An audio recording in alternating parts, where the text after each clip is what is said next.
ഇപ്പോൾ മിൽമയുടെ നെയ്യിൽ നന്നായിട്ട് റവ വറുത്തുകൊണ്ടിരിക്കുകയാണ്. റവ വറുത്ത് കഴിഞ്ഞാൽ അതിനെ വേകാൻ വേണ്ടിയിട്ട് മാറ്റും. അത് കഴിഞ്ഞാൽ പഞ്ചസാരയിട്ട് നമ്മൾ നെയ്യിട്ട് ഒരു നേരത്തെ ചേട്ടൻ പറഞ്ഞ ആ ഒരു ലെവലിലേക്ക് ഇങ്ങനെ കുഴച്ചെടുക്കാം. അതെ, അല്ല പക്ഷേ ഈ എനിക്ക് ഒറ്റ കുഴപ്പമേ ഉള്ളൂ, ഈ ഉണ്ടാക്കണേലല്ല, എനിക്ക് പിടിച്ചിരിക്കാവില്ല അധികം നേരം. കൊതി വന്നിട്ടല്ലേ? അല്ല, ഇത് വെള്ളത്തിൽ നമ്മൾ ഫുഡ് കളർ മിക്സ് ചെയ്ത് അതിന് വേകാൻ വേണ്ടിയിട്ട് നമ്മൾ ഇത് ചെയ്യുന്നു. അതിന് ഫുഡ് കളറാണ്, ആ കേസരി കളർ വേണ്ടി. അല്ല, കേസരി ഈ ഫുഡ് കളർ ഇല്ലാതെ ഉണ്ടാകും, പക്ഷെ അല്ല അല്ല, അത് ഉണ്ടാക്കുന്നത് സത്യനാരായണ പൂജയ്ക്ക് വേണ്ടി മാത്രം. അതെ, അത് വെള്ള നിറത്തിൽ. അല്ല, ചില ആൾക്കാർ, ഞാൻ ചില കല്യാണത്തിന് ഇതില്ലാതെ കണ്ടിട്ടുണ്ട്. അപ്പോൾ ടേസ്റ്റിനകത്ത് വലിയ വ്യത്യാസം വരില്ല, പക്ഷെ നമുക്ക് മാനസികമായിട്ടൊരു സാറ്റിസ്ഫാക്ഷൻ. കേസരി അല്ല, കേസരി അല്ല എന്നൊരു ഫീലിംഗ് വരും. അതാണ്. ഇല്ല, നന്നായി. മുളകൊടി ഇടണമെന്ന് പറയാത്ത ഭാഗ്യം.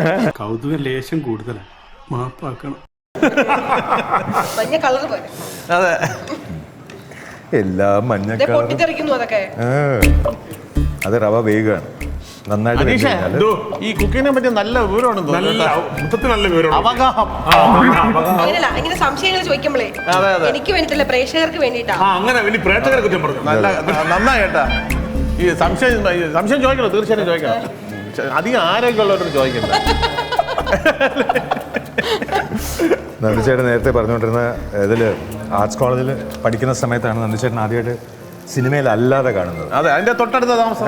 അപ്പോൾ അവിടെ രാധാകൃഷ്ണൻ ചേട്ടൻ്റെ മേടയിൽ വീട്ടിനടുത്ത് അവിടെ ഇങ്ങനെ സംസാരിച്ച് നിൽക്കുന്ന ഇങ്ങനെ കണ്ടുപോകുമായിരുന്നു. അത് കഴിഞ്ഞിട്ട് മോക്ഷം സിനിമയിൽ 6 ക്യാരക്ടറിനെ ഡബ് ചെയ്തിട്ട് ഒരു ക്യാരക്ടർ നന്ദിച്ചേട്ടൻ്റെ ക്യാരക്ടറായിരുന്നു. ആണോ? റഷ്യയിലുള്ള ഒരു സ്റ്റോറി. ഈ ഇതിലൊക്കെ വന്ന ന്യൂസും അതും അത് കഴിഞ്ഞ് കുറെ വിവാദവും എല്ലാം, എവറിത്തിങ് ഐ വാസ് ഫോളോയിങ്, എല്ലാം കാണുന്നുണ്ട്. പക്ഷെ ഇപ്പോഴാണ് കണ്ടത്, ഇതുവരെ കണ്ടിട്ടില്ല. ഞാൻ എവിടെയെങ്കിലും കണ്ടുമുട്ടും എന്നൊക്കെ ഇങ്ങനെ വിചാരിച്ചു.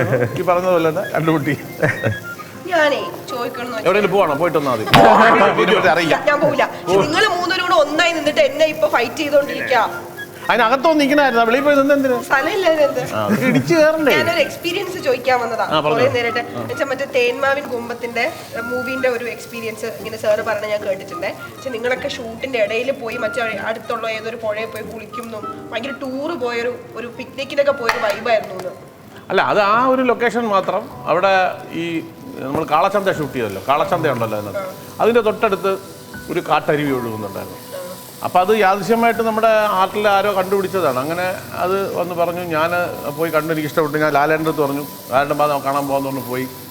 അങ്ങനെ ഇത് കുളിച്ചാൽ നമുക്ക് നാളെ രാവിലെ വന്ന് ഇവിടെ കുളിക്കാം, അതാണ് നല്ലതെന്ന് പറഞ്ഞു. അങ്ങനെ രാവിലെ അടുത്ത ദിവസം രാവിലെ ഷൂട്ടിംഗ് തുടങ്ങുന്നതിന് മുമ്പ് വന്നു ഒരു 10-15 മിനിറ്റ്. പിന്നെ അത് എൻ്റെ അടുത്ത് പറയുമായിരുന്നു, നാളെ കാളച്ചന്തയാണ് പറയണത്, നമുക്ക് നേരത്തെ ഇറങ്ങണമെന്ന് പറഞ്ഞു. അങ്ങനെ പല ദിവസങ്ങളിലും അവിടെ ഷൂട്ട് ചെയ്യുന്ന സമയത്ത് രാവിലെ വന്ന് ലാലേട്ടനും കാണും, ഞാൻ കാണും, പിന്നെ നെടുമുടി മേടിച്ചിട്ട്. അവിടെ ഒരു മനുഷ്യയില്ല, അതിന്റെ അപ്പുറത്ത് കാട്. അവിടെ ഏത് ആരാധകൻ? സ്വാഭാവികമായിട്ട് ഞാനാണെങ്കിൽ ഇവര് കുളിക്കാതെ ഓരോ പോയിന്റ് ആയിട്ട് നോട്ട് ചെയ്തോളാം, ശ്രദ്ധിക്കുന്നുണ്ട്. തെറ്റായ രീതിയിൽ നമ്മൾ ഒളിച്ചു നോക്കിയാ വലിയ പ്രശ്നം. നിങ്ങൾ നോക്കിയാ ഒരു കുഴപ്പമില്ല. തെറ്റായ രീതിയിലല്ല, ശരിയായ രീതിയിൽ. നമ്മളിട്ടാ കളസ, അവരിട്ടാ ബർമുട. തെറ്റായ രീതിയിലല്ല, തെറ്റായ രീതി നോക്കുപോലും ഇല്ല. പക്ഷേ ഇങ്ങനെ വെച്ച് നോക്കും, മോൾ ഭാഗം മാത്രം നോക്കൂ, കണ്ടു നോക്കാം, അത് മാത്രം നോക്കൂ. നീ മനസ്സിലായില്ല. കിട്ടിയാ? ഇല്ല, ചോദിച്ചു വാങ്ങിച്ചു, പോവാ. കൈവിട്ട് പോയി. നന്ദിച്ചേട്ടനും ലാലേട്ടനും ഞാൻ പറഞ്ഞുതരാം. ഞാൻ ജോക്സ് അപ്പാർട്ട്, ആ ഭാഗത്ത് ഈ ഷൂട്ടിങ്ങിന്റെ അവിടെ ഒന്ന് കുറച്ചിങ്ങനെ പോകണം. എല്ലാം കാട്, അതിന്റെ അപ്പുറത്ത് വലിയ കാടാണത്. അവിടെ ഒന്നും ആരും ഇല്ല. മാത്രമല്ല ലാലേട്ടനെ അന്ന് ഇന്നറിയുന്നത് പോലെയുള്ള തമിഴ്നാട്ടുകാർക്ക് അറിയാം. തമിഴ്നാട്ടിൽ അറിയാം ലാലേട്ടൻ ഇവിടുത്തെ വലിയ സ്റ്റാറാണെന്നറിയാം. പക്ഷേ ഈ അവിടെയും ഒരു സ്റ്റാറിൻ്റെ ഒരു പാൻ ഇന്ത്യൻ സ്റ്റാർ ഒന്നും ആയിട്ടില്ല അദ്ദേഹം. അപ്പോഴത്തേക്കും പിന്നെ ഹിന്ദി ചെയ്തു, കുറേ പടങ്ങളൊക്കെ ചെയ്തു, തെലുങ്കിൽ വലിയ ആൾ. അതൊക്കെ ഈ അടുത്ത ഒരു 10 കൊല്ലത്തിനകത്താണ്. ഇത് എത്ര വർഷം മുമ്പ്, 30 വർഷമായില്ല സിനിമ ഷൂട്ട് ചെയ്തിട്ട്. അപ്പോൾ 93 കണ്ടാണ് ആ സിനിമ, 92 93 കണ്ടാണ്, 32-33 കൊല്ലമായി. അപ്പോൾ അന്നത്തെ കാലത്ത് അത്രയും പ്രശ്നമില്ല. അപ്പം പിന്നെ ഈ ജൂൺ ആർട്ടിസ്റ്റ് വന്നിരിക്കുന്ന മുഴുവൻ ആൾക്കാരും തമിഴ്നാട്ടുകാരാണ്. അവർ പിന്നെ ഈ അവിടുത്തെ അവരൊന്നും അങ്ങോട്ട് വരുമൊന്നുമില്ല. അപ്പോൾ അവിടെ നമ്മൾ 3 പേര് മാത്രമേ ഉള്ളൂ. പിന്നെ ചേട്ടൻ്റെ കൂടെ ചേട്ടൻ്റെ കോസ്റ്റ്യൂമർ ആരോ ഒരാൾ, മുരളിയോ ആരോ ഒരാൾ, ഈ അന്ന് സലീമായിരുന്നു മേക്കപ്പ്, അങ്ങനെ 1-2 പേരുണ്ട്. അപ്പോൾ അവർ ഇദ്ദേഹത്തിന് ഡ്രസ്സോ എന്തെങ്കിലും കൊണ്ട് നമ്മൾ സുഖമായിട്ട് ഡ്രസ്സെല്ലാം മൂരി അവിടെ വച്ചിട്ട് എൻജോയ് ചെയ്തു. എൻജോയ് എന്ന് പറഞ്ഞാൽ എൻജോയ് ചെയ്തു. അടിപൊളി സുഖമായിട്ട് ആ തണുത്ത വെള്ളത്തിൽ അങ്ങനെ നിന്നിടത്തൊക്കെയാണ് അപ്സരയ്ക്ക് മറ്റേ ഒളിഞ്ഞു നോക്കാൻ പറ്റുന്നത്. ഒരു പെട്ടെന്ന് വായോ, വേഗം വായോ. ഇവരെന്നെ കൊന്നോണ്ടിരിക്കുക. ആരെങ്കിലും രക്ഷിക്കോ പ്ലീസ്. ഞങ്ങൾ രക്ഷിക്കാനായിട്ട് ഒളിഞ്ഞോട്ടത്തിന്റെ കഥ പറഞ്ഞു. ഞങ്ങളത് ഒളിഞ്ഞെന്ന് കേട്ടായിരുന്നു. മനസ്സിലായല്ലോ. ഇവരും തൽപരക്ഷികളാ.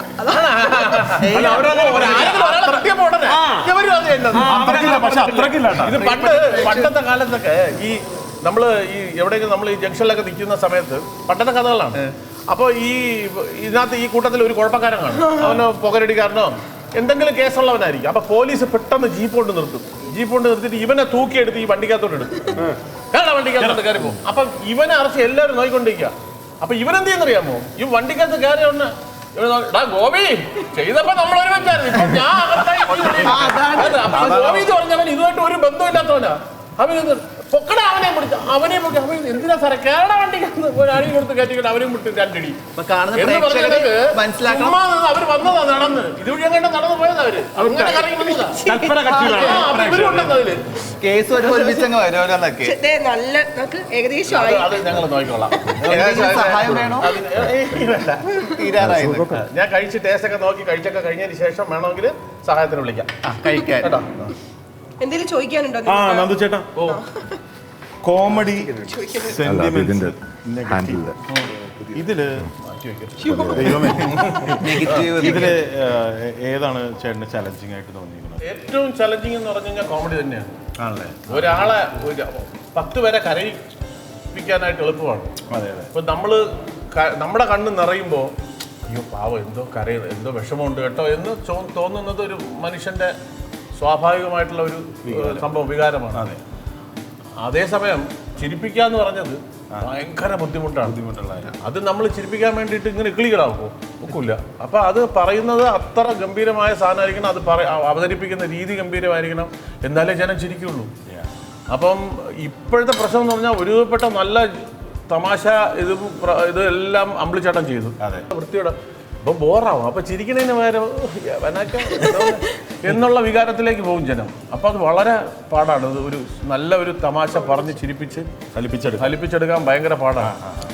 കരയിപ്പിക്കാനായിട്ട് വലിയ പാടല്ല. കാരണം എന്താ നമ്മൾ എന്താ പറഞ്ഞത് കരഞ്ഞ് അഭിനയിക്കുമ്പോൾ ഒന്നില്ലെങ്കിൽ ആ ദുഃഖം പങ്കുവെച്ച് കരയും, അല്ലെങ്കിൽ ഇങ്ങനെ അഭിനയിച്ച് നശിപ്പിച്ചല്ലോ എന്ന് ആലോചിച്ച് കരയും. രണ്ട് രീതിയിലും എന്താ ഇവിടെ പരിപാടി? അത് കുറച്ചു നേരം നിൽക്കട്ടെ, അല്ലെങ്കിൽ ആദ്യം കഴിക്കിട്ട് ഞാൻ നോക്കട്ടെ അങ്ങനെ ഉണ്ടെന്ന് എക്സ്പ്രഷൻ അവിടെ ഉണ്ടാക്കിയെടുത്ത് അങ്ങോട്ട് വച്ചതേ ഉള്ളൂ.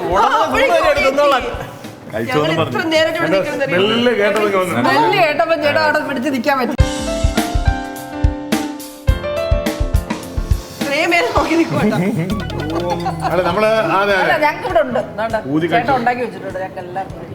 അതാ ചട്ടിയോടെ ഒഴിയാൻ പോലെ ആർത്തി കാണിക്കല്ലേ, ഇതുപോലെ എടുത്ത് തരും. വെയിറ്റ് ചെയ്യും. അതാ ഇതൊക്കെ ഇവിടെ ഉണ്ടെന്ന് നിങ്ങളിതൊക്കെ കൊണ്ടുപോയിക്കോ, ഞാൻ ചട്ടിയോടെ നിന്നോളാം.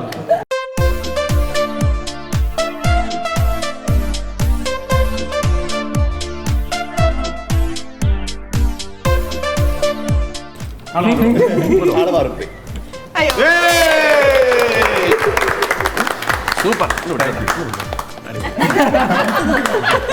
അടിപൊളി.